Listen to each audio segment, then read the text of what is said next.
জামিল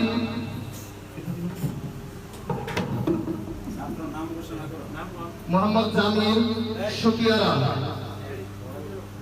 তারপরে প্রস্তুত থাকবে মোহাম্মদ মুকাররম তেলিনগর। তারপর প্রস্তুত থাকবে আবু হানিফ মুরাদপুর।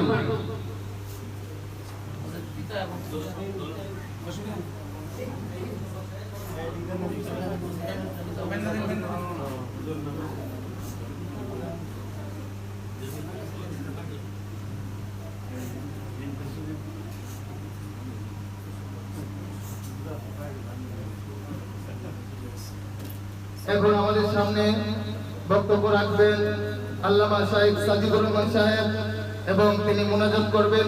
সকলেই ধৈর্য সহকারে বসি এবং হযরতের মুখ নিঃসৃত বক্তব্যগুলো শুনি। আসসালামু আলাইকুম। সবাই বসে পড়ি।